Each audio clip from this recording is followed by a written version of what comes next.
Bupati Kabupaten Nabire Mesak Magai, menanggapi dengan serius dan benar masa aksi demo damai K2 di kantor Bupati Nabire. Ditemui awak media di ruang kerjanya Bupati Nabire, Jalan Merdeka Nabire Senin tanggal 17 April tahun 2023.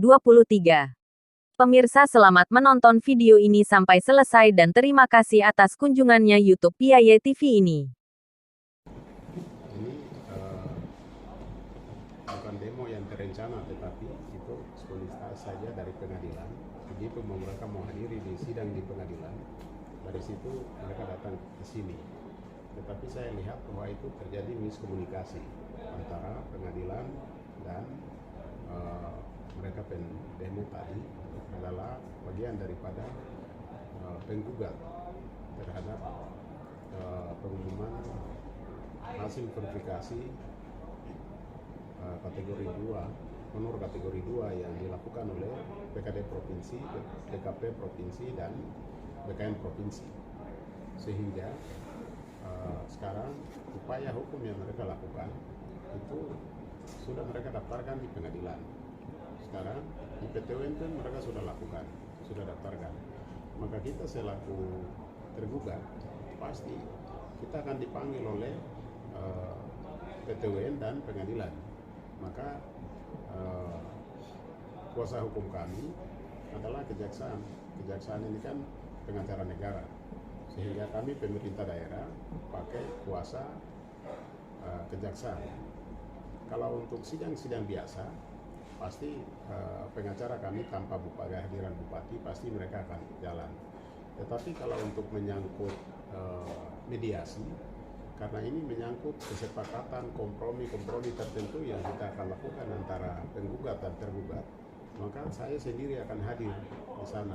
Apakah hadir fisik atau lewat Zoom, itu nanti kami akan lihat daripada keberadaan saya. Karena selama ini juga saya sakit, fisik saya lemah, maka apakah saya akan hadir atau lewat Zoom, tetap pasti akan hadir. Karena sidang untuk mediasi adalah tanggal 5 Mei bulan depan. Kalau yang tadi sidang di pengadilan itu adalah sidang untuk menentukan hakim mediator.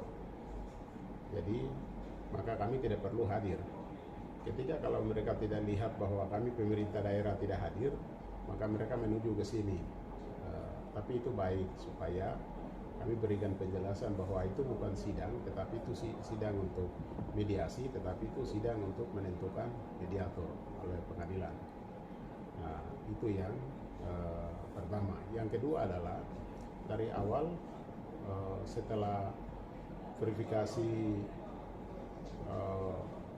tenaga honorer diajukan ke BKN Provinsi dan BPKP dan BKD Provinsi, itu setelah hasil itu selesai, mereka BKN langsung sampaikan kepada Menpan. Kemudian Menpan ditetapkan dalam SK. Nah, dalam SK Bupati itu kami umumkan, bikin salinan dan umumkan kepada publik supaya ketahui bahwa siapa-siapa yang sudah lolos verifikasi itu kami umumkan.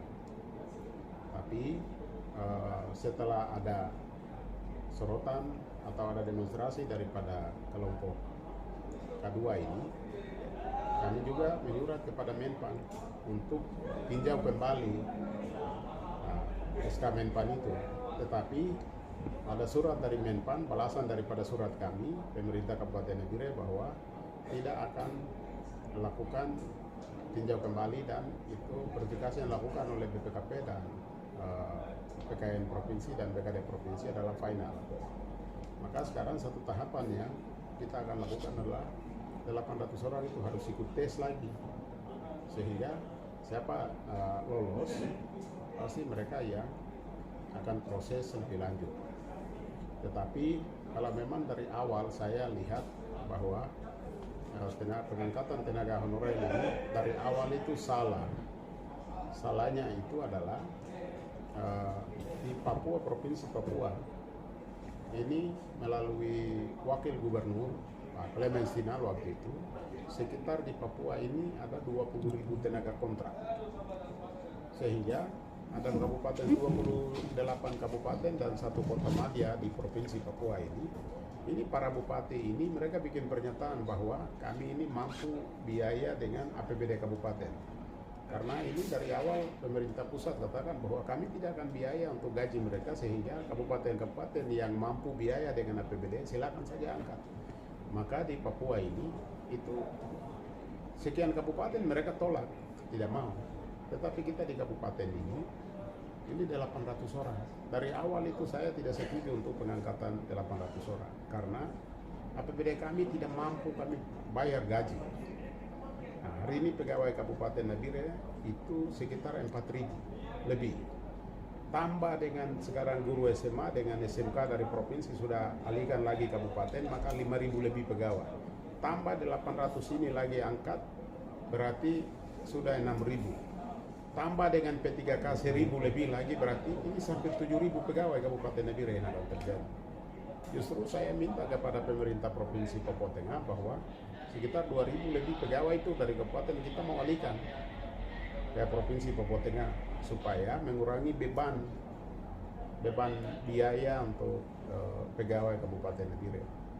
Nah, itu yang kami sedang upaya. Maka upaya-upaya hukum yang lakukan itu saya berikan apresiasi, saya menyampaikan terima kasih. Mudah-mudahan proses hukum yang mereka lakukan ini bisa terjawab. Kalau begitu terjawab itu berarti ya untuk masalah-masalah kabupaten, masalah konflik sosial, demo dan sebagainya juga tidak akan terjadi. Nah, itu yang harapan pada saat sidang tadi. Maka sidang tadi itu kami belum dapat undangan atau panggilan untuk menghadiri sidang. Karena itu kan hanya untuk menentukan hakim mediator. Jadi kalau untuk tanggal 5, sidang tanggal 5 itu kami tetap akan hadir. Jadi kami sampaikan bahwa tadi kami tidak hadir karena itu tidak ada panggilan dari sidang. Maka di sini pengacara kami pun hadir di sana, termasuk BKD pun saya akan minta untuk mereka hadiri juga persidangan di Jayapura. Sehingga apapun keputusan ya itu kita ikuti. Tetapi kita ketahui bahwa di PKN Jayapura atau PT UN Jayapura itu mereka uji terhadap juga terhadap SK Menpan, sehingga apapun keputusan ya pastilah itu kita akan sesuaikan. Baik, Bapak mungkin terkait dengan untuk yang di Polda Papua itu ada saya dengar bahwa mereka adalah laporkan bahwa kalau untuk masalah pidana itu perbuatan pribadi ya kalau Polda Papua untuk menyangkut pidana. Jadi kalau untuk Polda Papua keterlibatan pemerintah daerah itu ada dua. Satu BKN untuk dia tampung administrasi daripada tenaga kontrak. Yang kedua selaku bupati hanya bikin salinan keputusan SK Menpan itu kami bikin salinan, itu keterlibatan kami. Kalau untuk masalah kalau pidana ya kembali kepada pribadi orang ya, pemalsuan dokumen lah dan sebagainya. Maka itu saya sebelum lantik jadi bupati itu untuk melengkapi pemberkasan K2 itu kan sudah lakukan sebelum saya dilantik, masih penjabat bupati mereka sudah lakukan dan sudah antar ke BKN provinsi. Siapa melawan hukum pasti dia akan berhadapan dengan hukum, itu saja.